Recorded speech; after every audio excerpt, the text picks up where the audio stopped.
How's it going, everybody? We are back with another edition of Bootstrapping 101. Pray that it works, because it's something that we're always saying, Dan. It was a conversation you and I first began, I don't know how many years ago, but we were both on our entrepreneurial journeys, and it was tough times, man. It was tough times, and we would call each other up and we'd be like, how's it going, man? Well, I don't know. It's just pray that it works, you know? I'm trying to make it. And we were always in this situation where we were trying to figure out our next move. And it was such a daunting time. And we just thought we'd kind of bring this here to a podcast.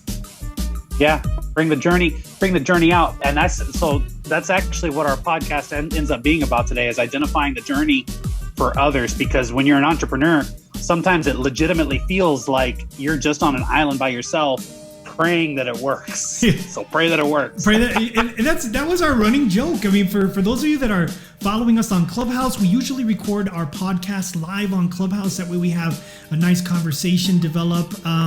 But that was our running joke. It was like an inside joke between Dan and I that we were basically saying, well, we hope our stuff works, you know? And we thought that we'd bring that to the table, develop a nice podcast around it, develop a community of entrepreneurs, and slowly it's getting there.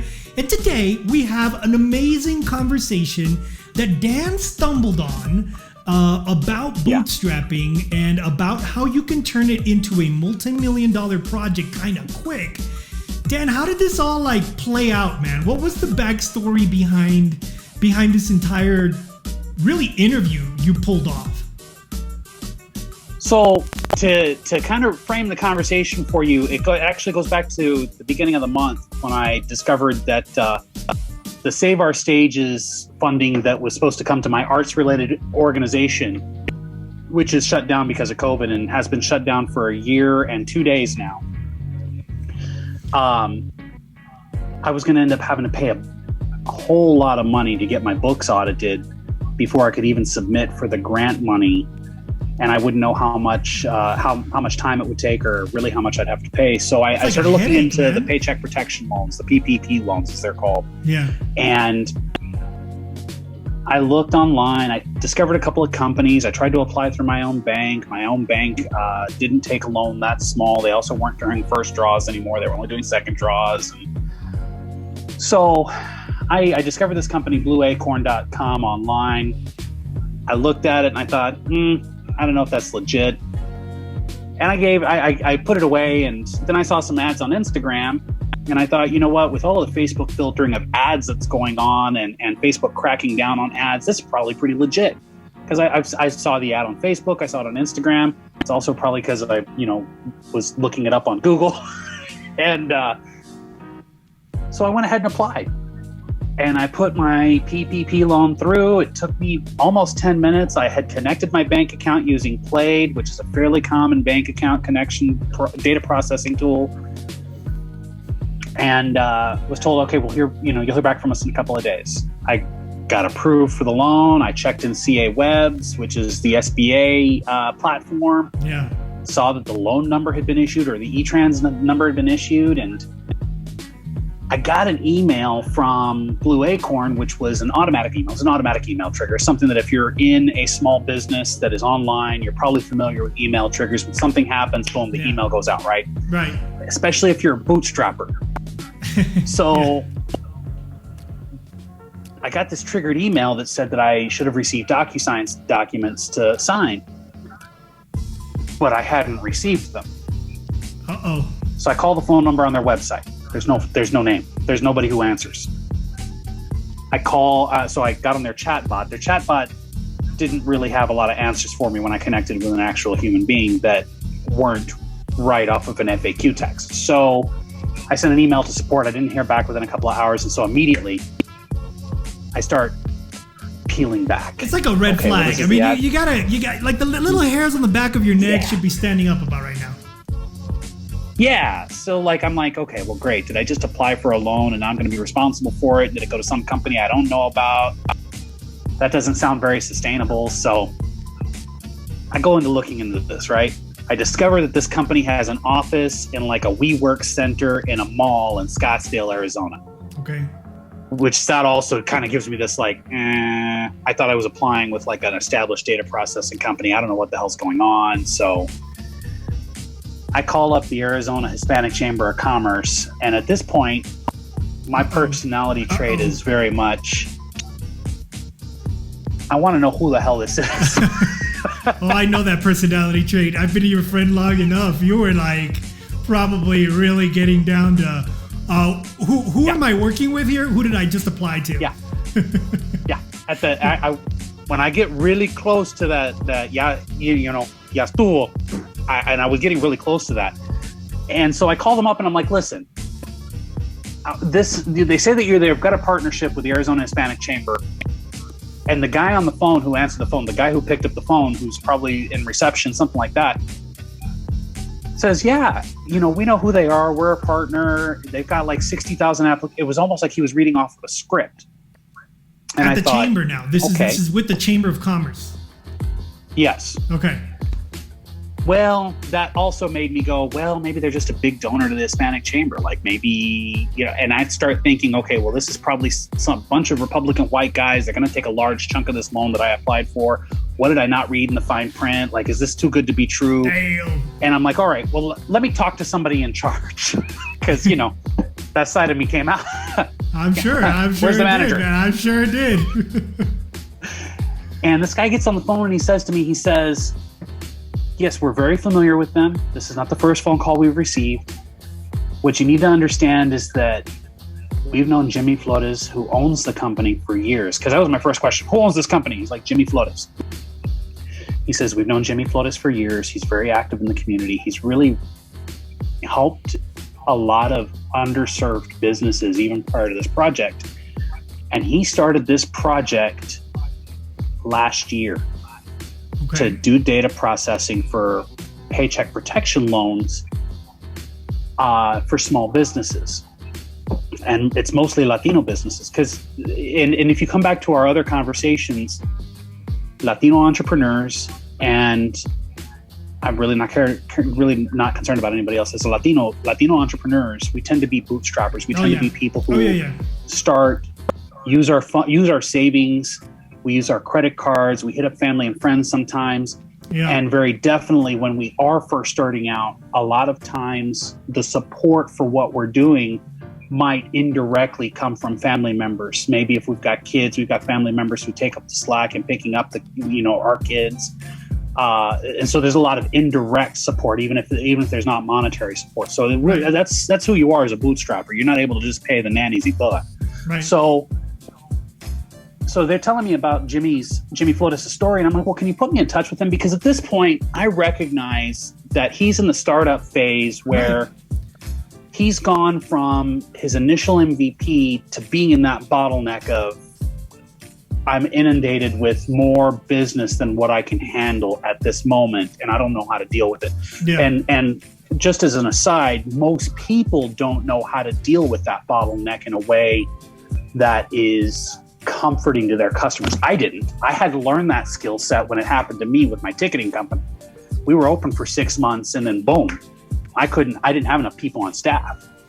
Yeah, man, I've been there too. I was able to connect with Jimmy Flores, and instead of getting on to Clubhouse last night to rant and rave about how I thought PPP was a scam, it ended up being a conversation which you may have done in a prior life. True story. I ended up having this amazing conversation with this entrepreneur who has bootstrapped something with the sole purpose of solving a data processing problem to make paycheck protection loans more accessible to underserved customers, people like Latino entrepreneurs who are bootstrappers. And so what we're going to listen to is that conversation. We're going to interject a couple of times with some commentary because I want to really paint what we're talking about means. Yeah. And then at the very end, we'll wrap it up. And if there's anybody in the room who's got questions, we'll answer some questions. But for those of you listening on this podcast, this is Pray That It Works. And we are going to have about a 40-minute conversation. It should be good. And I just to frame it a little bit, when in terms of the context, when Dan tells me about this, I was just kind of really surprised. I was surprised on multiple levels, but the number one level I was surprised on, and I gotta say, Dan, after the story of like it raising flags, stuff like that, it earned me immediate respect and credibility when you talk to the chamber, and also to hear a Latino entrepreneur be making it at this level in such a short amount of time. Once I understood that piece of the conversation, man, I was like, mad respect, mad respect. Yeah. So. Yeah. Just an amazing guy. Just an amazing guy, for sure. So I've always wanted to say this. Let's roll tape. So very cool. Jimmy Flores, founder of Blue Acorn. I don't really know how to describe your company. I kind of envision it as a data processing company. Tell us about it. I've been working in assisting the underserved or the overlooked, small business owner or communities for the past 6 years. Government affairs, real estate investments, business investments, tax arbitrage with various programs like opportunity zones, new market tax credits, and whatnot. And my whole mission was to help serve the underserved, whatever that means, right? And so I was working in that field for quite some time with my previous company. And when the pandemic hit, all of the work that I was doing was essentially halted because I was heavily working with like a lot of various investors or various organizations that had their capital frozen. And so that really was detrimental to my company. And I was like, what am I going to do? And so I applied for the various programs that were released, just like any other small business owner would do. And I remember going through this application process on the SBA site. I was like, man, this is really complicated, And so going through it, and then all of a sudden I see this like little data field that says, did anyone help you apply for this? Did anyone help you with this application? And if so, how much did they charge you? And I go, that's a really interesting question to ask. And so I did some more research on it, and I called up a few buddies, and I'm like, hey, I think there's an opportunity here to help the businesses apply. I wonder if there's a demand. 24 hours later, I had 100 businesses going, yeah, we're applying for this thing too, and it's extremely infuriating. It's really complicated, we don't understand it. I go, huh. So I remember calling a few banks that were processing these loans, and I was like, hey, would you guys, take the loans if I help these people process these loans? You take these loans from us. And mind you, this was post shutdown, so banks were closed, and no one was going to branches, and the whole world was just crashing down, right, everywhere. And these bank presidents that I knew, they were like, absolutely not. I'm like, that's a really interesting response. Why? They're like, Jimmy, we just don't have the bandwidth to handle new clients coming into our bank and applying for new loans. And I'm like, that's a, how can you see that during a crisis like this, right? And I didn't realize that everyone and their mom who was a small business owner was applying at their own bank, and the banks were really just overrun. And so I banded together with a whole group of volunteers, and we put together this platform that essentially helped small business owners, truly small business owners that, let's say, didn't speak English as their first language. They were independent contractors, sole proprietors, under 20 employees, 10 employees, right? These people couldn't get help. They didn't have a CPA. They didn't have a banking relationship. They didn't have the preparation needed to apply for this complex government program that they also believed they didn't even qualify for. And we convinced 1,000 people to apply with us, and we helped them out. And let's take a look at this from your basic entrepreneur's perspective. Okay. Your basic entrepreneur's perspective is you've identified a problem. He identified a problem immediately with how difficult and complicated it was to apply for a paycheck protection loan. The second thing he did was he decided he could provide a solution. That decision as an entrepreneur is key. Oh, yeah. Then, and he barely mentions it, I got together a group of volunteers. Yeah. He found other people in a similar situation who had experienced the same thing. He identified his community of resources. Exactly. And then he decided who he was going to serve. And this was the exact same, not exact, but very similar formula we talked about on episode 1. Do you recall that, Dan? I mean, this is exactly what we were saying we should do when we were talking to Chef DOG, which I hope we can bring on here shortly. But that was the first conversation, and you're absolutely right. The formula seems awfully familiar. Yeah. So let's go back. I don't want anybody to be bored. So if you have questions, don't forget to raise your hand. Dale. 20 different banks around the country. You find probably 1,000 people around the country apply for PPP between the months of April, May to August. And it was one of the best and worst experiences of my life because during the middle of this whole thing, I got COVID. Best and worst. Going to a bar. You got COVID. Yeah, I read about that. In Arizona.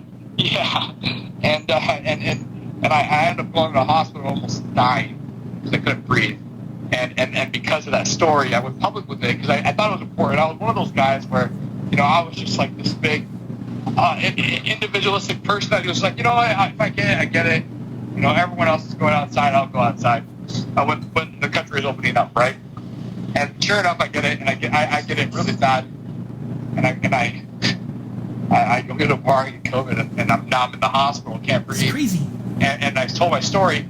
I end up getting interviewed by CNN, Fox, CNBC, ABC, and not just in the United States, but internationally. And tell people like, hey, I think masks are a great idea. During the middle of July, when COVID was at a pretty significantly high pace. And so went through all that experience. Ended up, the program ended, and I was kind of like, well, what are we gonna do next? What am I gonna do next? And so, working with all those different banks, it was just a challenge because these banks didn't really understand how to do the loan program. They didn't really have the funds to do it. There weren't many facilities to really do these loans en masse. And a lot of the bigger businesses, you heard like early on that like these foundations, these sports teams, all these big businesses got like all these loans and they were starting to pay it back because it was a bad PR move, right? And did they really need it? Probably not. So you started to see this big push from like, community development, financial institutions, CDFIs, like helping these underserved communities, get this money. And I was like, hey, that's the word I know. So I called a friend. I'm like, hey, I need you to help me find a bank that will actually like help us help as many people as possible, that isn't afraid to push the boundaries of fintech, right? Yeah. Wow. Sure enough, found the right bank. They're based out of Texas. It's called Capital Plus Financial. They're a community development financial institution that helps Latinos buy houses. Amazing story on their side. They're publicly traded with their parent company, and they do really good work for the Latino community. And I'm Latino. I'm half Mexican, half Filipino. So I really understand what it means on the other side. So I was like, cool. I love the messaging. I found the bank, and I was like, okay, how are we gonna scale? And my biggest side of this thing is I understand how to put partnerships together and make sure that everything can work out and work out smoothly, right? So I led the business development side, and we found the right critical people to help us grow this whole organization, and I think now we're up to like, I don't know, we're up to like 35,000 loans submitted to the SBA. Wow. Primarily. So let me tell you why I said wow. Let's do some back of the napkin math. Everybody, if you're an entrepreneur, you do back of the napkin math all the time. Yes. Whether it's the cost of a bottle of vodka or how much you're overpaying for that high priced bottle of wine. I don't know why I went alcohol all of a sudden. I don't even drink anymore. But 35,000 apps. His average loan application is $10,000. Wow. So 35,000. Let's say that 30,000 of those get funded. Let's say that 5,000 of those don't actually get funded by the SBA for whatever reason, or Right. That's a high percentage. It's probably fairly much closer to 35,000, but let's say it's 30,000 at $10,000 per loan. That's $300 million in funding that his company has gotten into underserved communities in places like Arizona, primarily the Latino community. In places like New York, you're talking about small business owners, Uber drivers, cab drivers, people that own small carts, people that own small businesses, people that are actors, people that are singers, people that are running their own small educational outfits. The way that the bank makes money on Paycheck Protection, they get for a loan under $350,000, they get a 5% origination fee paid by the SBA. It's not paid by the borrower. It's not paid by anybody else. It's paid by the SBA. Wow. 5% of $300 million. We're talking about a company that generated $15 million in fees in less than a year. That's crazy, Since man. April of last year, we're talking about 1 year. $15 million in fees. And their structure is very likely set up that Blue Acorn gets a small percentage of the fees generated for the bank. Now, let's say that it's 25%. That's probably small. If he negotiated it right, they're probably getting more because they're doing the heavy lifting. 25%, that means his company's going to pull in $3.7 million in fees in just his first year with very limited overhead. He's bootstrapped an automated website for data processing. He's got a small group of people answering chats. He's probably got a small office staff. Back of the napkin math, he's probably spending about $1 million in infrastructure and employees who are infrastructure in this case. And I mean, you're talking about an immediately profitable endeavor. And that is amazing. You find a problem, design the solution, get your resources together, group, because this wasn't a case of, I'm going to do this by myself. This was very much a case of him identifying community resources and saying, let's get it together. We can do this. We're going to make it happen. Exactly. And one of the coolest things, Dan, is that I think, for me personally, listening to the fact that this was all accomplished in less than 1 year, like less than 1 year. That's like, you said April, so we're not even at the year mark yet. No. Crazy. And that's what's amazing. And the guy is incredibly kind. According to the Hispanic Chamber, he's very active in the community and somebody that they're very, very proud to be affiliated with. You know how things go. Sometimes when there's like a bottleneck or you're getting irate phone calls, that's when suddenly, the not-for-profits and other people, they start hiding. They go, I don't know. Yeah. No, they're very, very proud to be associated with him because they've been along with him every step of the way. And it's just amazing to hear his story. Let's finish it out. Let's finish it out. Let's see where the story goes. Contractors, sole proprietors, and around the whole country, right? And I'm not talking about like people who are making like a boatload of money. They just qualify like either you're like hairdressers, Uber drivers. Your gardeners. The real estate agent that lives in rural America. These are people that actually need help. And what's your average loan? Our average loan size, I believe, is about like 10, 11,000. So it's not like it's not like the max you can get. It's not like the $20,000 loan that that they can get. Like these are people that are making that are in the middle class. That really significantly got affected by this thing. Yeah. And I know we've done a loan as small as like $300. That's a cool loan, but like the rules have changed. We're fighting those various battles. Because we have to be agile, right, with the various changes from the government. And I think our pipeline. We have almost over 100,000 people applying for this thing. And so now the program's supposed to end March 31st. and we're looking to see an extension.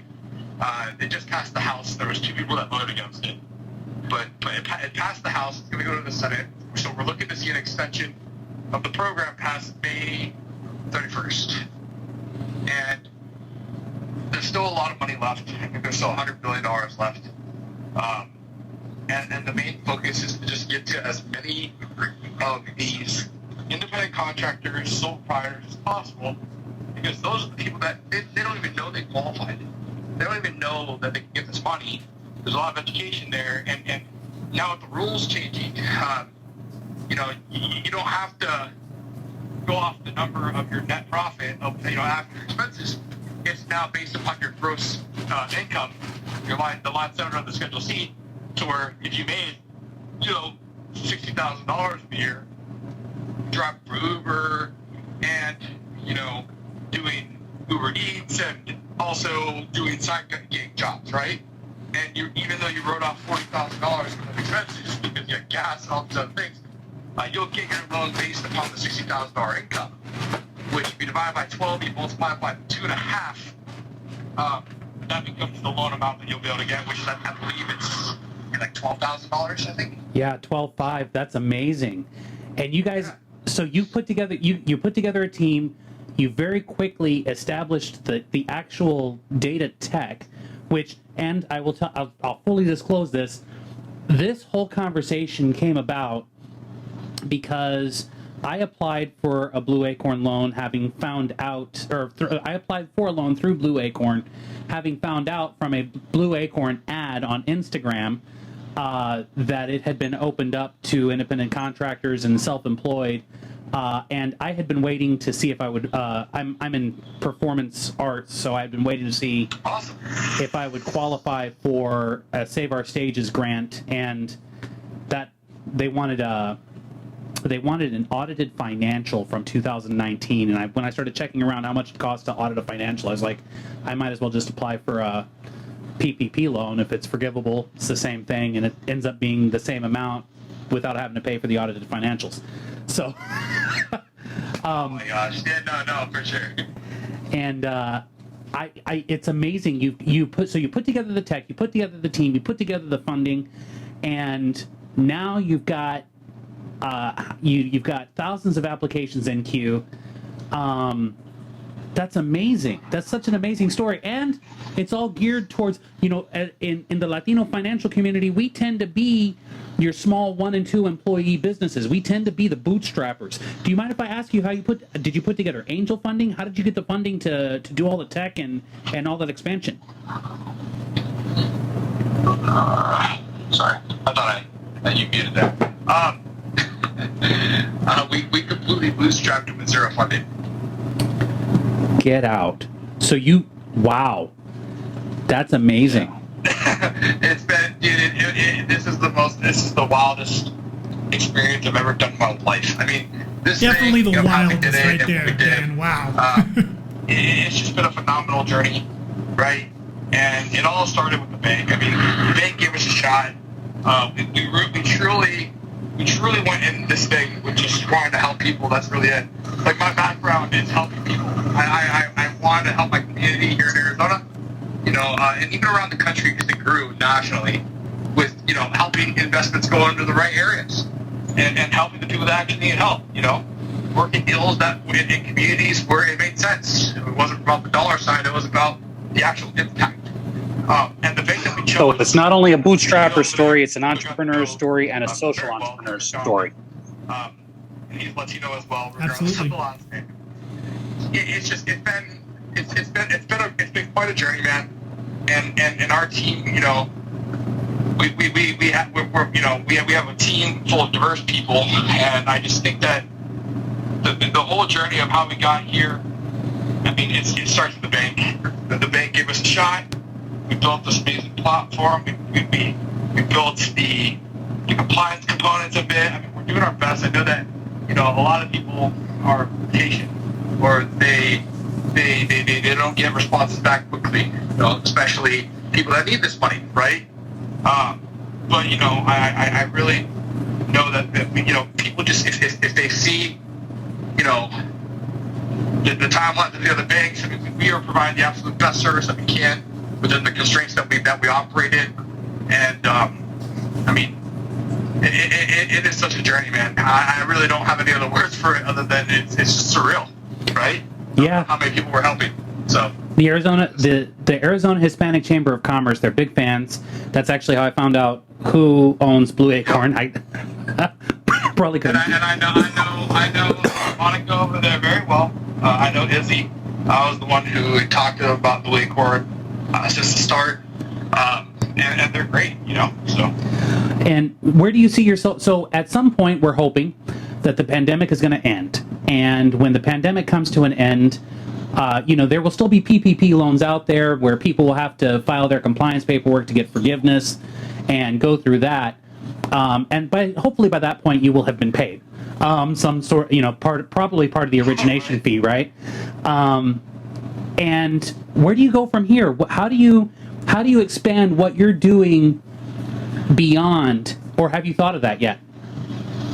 You know, it's an interesting question because it's not like, we're like this overnight success or whatever. I mean, it originally started when, my co-founder and I, Michael Cota, who's also local here, when we started with all we wanted to do was, help communities in need because we understood, the new legislation that was being released.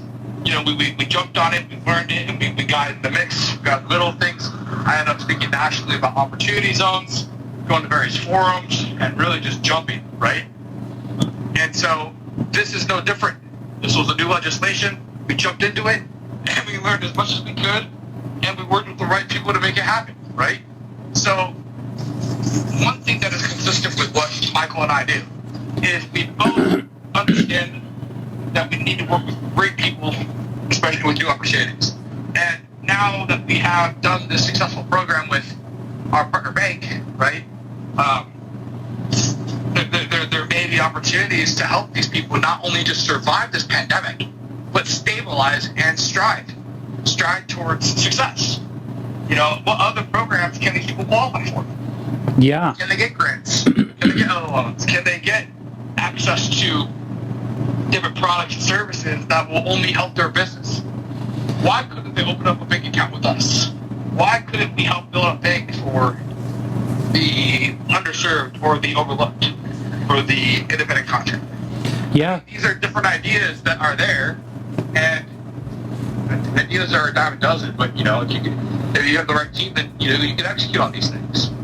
And so I just think that it's really important that we stick to what we know and what's going on right now. We focus hard on that, but it is important to look at the future, and I think we'd be in a good position to really pivot towards something awesome, especially if we have the right team. So. Very cool. So listen, we're almost at the 20-minute mark, and I know you got to go. When I post my podcast tomorrow, I'm gonna get questions. And the number one question is probably going to be, how do I contact someone at Blue Acorn? Is there an email address that I can send them to? I can send them to the website, but is there a team member that... I mean, if they need any help, support at blueacorn.co, I swear, is really, really good. I know that we have hundreds of messages coming in, but we have expanded our support team significantly. Our live chat on the website is active.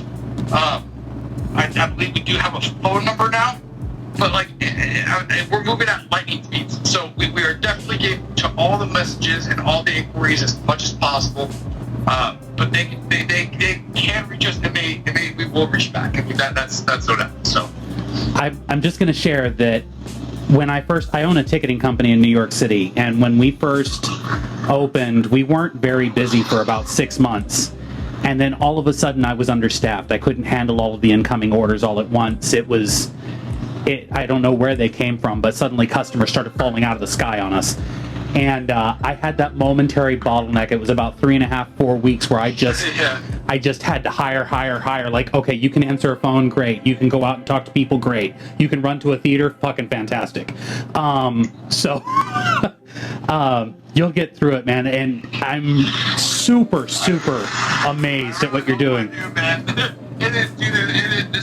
This is a roller coaster ride. It's a freaking movie. I wouldn't have it any other way. So, and I really appreciate your time.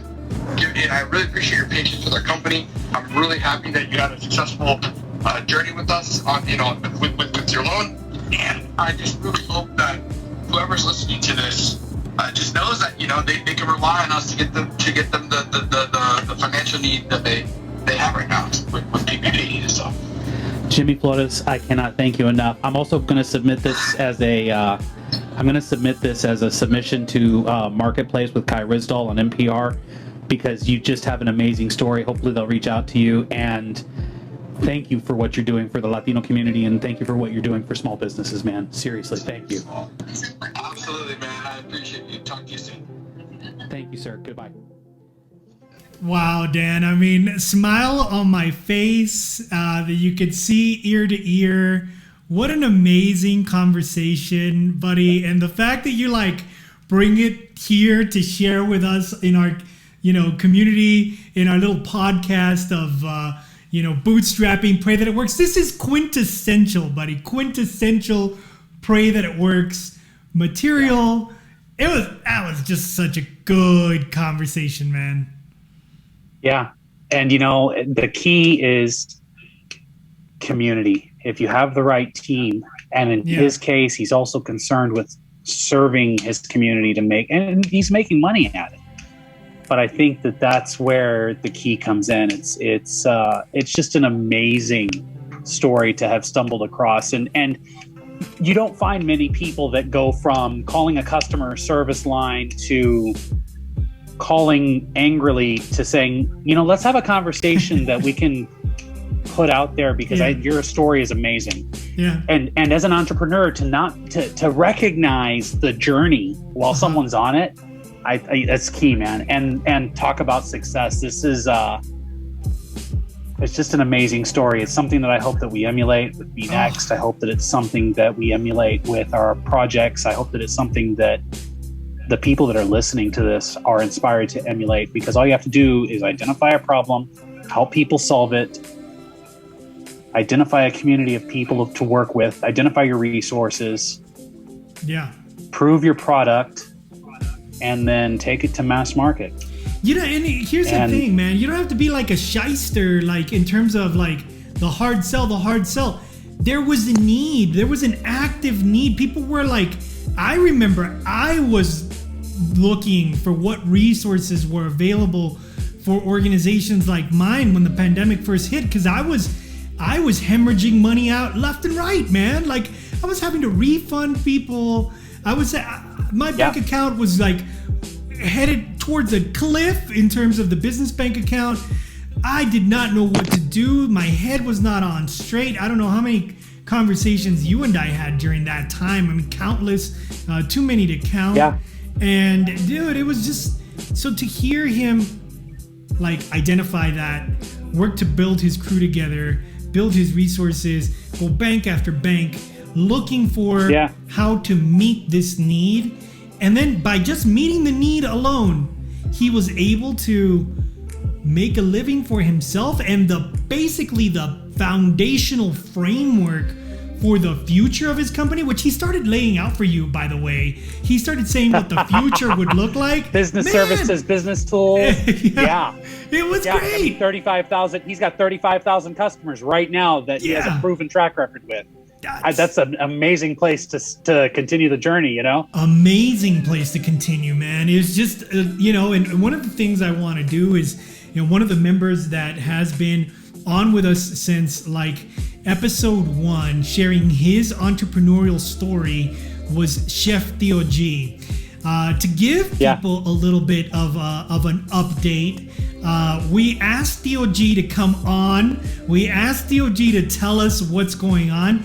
I know that on my 28,000 Day podcast, he's already given the update there, but for bootstrappers and for the people that hear episode 1 of Bootstrapping 101, pray that it works.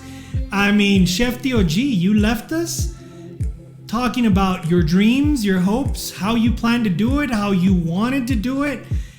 I Sending hear the empanadas in New York. You sent exactly. You sent Dan empanadas in New York. We have an update on that too. We want to ask Dan how he liked them, if he liked them. I don't know, Dan. Were they kind of crappy, like Goya level empanadas? No, these were really good. And here's the thing: I'm not supposed to have carbs, but I ate all 16 of those bad boys. I'm gonna tell you what, they were good. They were good. I gained a little weight. I'm not gonna lie about it. Well, so I gained a little COVID weight. So worthy enough to take to market. Seriously. Yeah.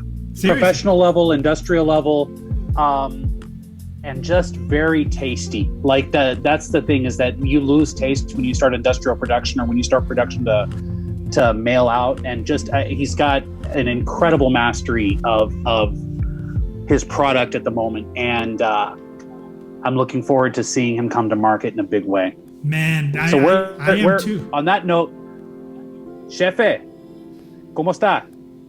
Aquí tranquilo, ¿cómo estamos? I love it. We're here, we're good. Tell us about what's going on with you. All right, so let's see. We haven't covered it in bootstrapping, but last week I quit my full-time job to focus on my entrepreneurial endeavors. Damn! That's like big time news. Whoa!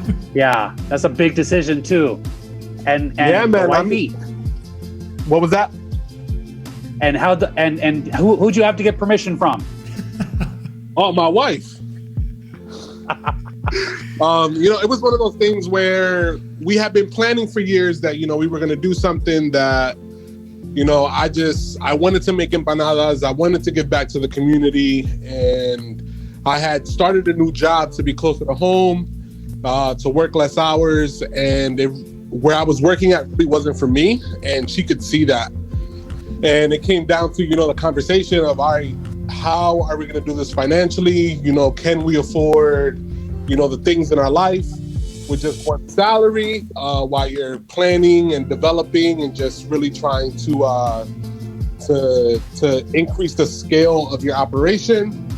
And, the answer was yes. So if it wasn't for her, I wouldn't be able to sit here and wake up and the first thing I do is roll out dough. So, power to her for supporting me through this, but also, just having someone next to me that sees the light at the end of the tunnel. So.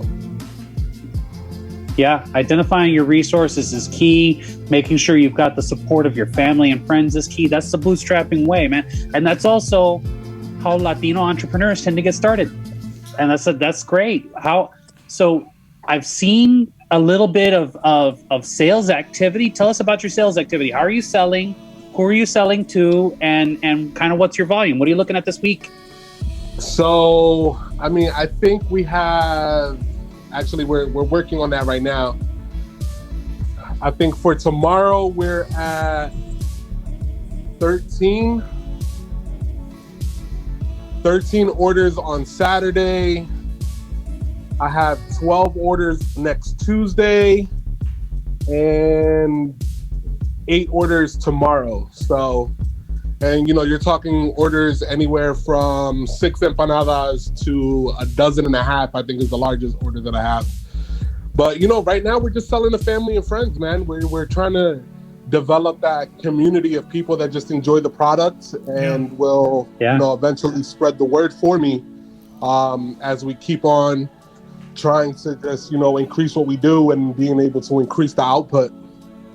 So who's the crew? That's great. Who's the crew you're putting together, Chef? I want to know, we just got done listening to an amazing story where a community was built to sustain, this effort. There was a team that was put together. So obviously you've already named one team member. That's your wife. Who are the other people around the Chef Theo G team? To be honest, Hector, that you're part of the team. You always have been. Right on, brother. Dan is the new addition. His guidance lately has been, definitely key. And he kind of keeps me on my toes by telling me to ship him empanadas. Here's the money. I just Venmo you. Yeah, I don't know. You hear some money. Then, send me some food.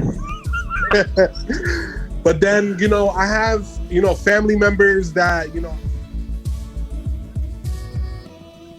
brother who lives in the area, and being in the restaurant industry like I was. But, you know, the team isn't super big right now, man. I'm trying to see what I can turn it into. And then, you know, little by little, just adding members to the team. I'm looking for, you know, like I eventually have to add a tax accountant to the team. And, you know, I have my spiritual guidance from my brother-in-law. And I mean, that's really it for now. Wow. Well, Chef, I mean, for me, it's you shocked me when you gave me the news, and you did it live while I was on a podcast in 28,000 days. If you actually want to listen to it, like I know Dan listened to it a while back, and he was just like, "Holy smokes! Did this kid just leave his job?" Like I know that was the discussion. Like you know, when you did it, Gel, I want to say, man, I was proud. I'm excited for you. Just as Dan stumbled upon this amazing conversation about Blue Acorn and how a bootstrap, because the guy says it. He says it flat out. He goes, Dan asks him point blank, just like he asks you tough questions. He asked him point blank, so did you have some seed funding? What did you do? What did you have? How did you make this go? And he stumbled a little bit at first. I had you on mute right there. Well, and then he just came clean, man, which was just the beauty of that interview, Dan. It was just like, he says, like, I bootstrapped it all. Zero. Like, I started from zero. I bootstrapped it all. And here's the thing. You got to know, he was sitting in some room somewhere with some kid who knows how to use WordPress going, okay, this is what I think it should look like. Yeah. And you know what? Millions of dollars in fees a year later. So yeah, you got to start where you are, use what you have, identify your team and your resources. I think that's what's going to be key for you, Chef Theo, is listening to what he said. If you have the right team, you ask Elon Musk, if you have the right team. Same thing for Steve Jobs, anybody that is a multimillionaire, multi-billionaire, anybody that's taken what they're doing to an economy of scale so that they can live the way that they want to. Because let's be honest, we track our own journeys as entrepreneurs. We start our own journeys as entrepreneurs because we want to have freedom. We not just the freedom of work, but we want to have financial freedom. And the only way to get there is to have a team. And because what happens is your business becomes an asset, and that asset has to run itself. Otherwise, you're showing up for work every day. You've got a job. You're not an entrepreneur. You've got a job. You're not a business owner. You've got a job. So the first part of that is really finding your team. And Hector's not able to make empanadas. I can eat empanadas. Take a look at me. Pero no puedo. I can't come and bake and fry with you. So that's your next mission. You got to find your team, even if it's volunteers. Yeah. Su primo, su tío, toda. And you know, Joe, I mean, Chef Theo G, I mean, and I've always known you as your normal Jerwin Mojica. That's how I know you, but that's Chef Theo G right there. So, you know, one of the beautiful things about this is that I see your project, Chef, as something that could be just like the story we listened to today. I'd be curious to know your reaction, because you were there when the story actually happened, when you heard it for the first time. I mean, did you automatically relate it to your own story, or how were you reacting when you heard Dan run the interview? I mean, I definitely thought that it was a cool story. You know, I was like, yo, this could be me. You feel me? I think it was super relatable to just people that try to find something that, you know, they're passionate about. For him was his passion for people and just trying to make sure that he could help his Latino community.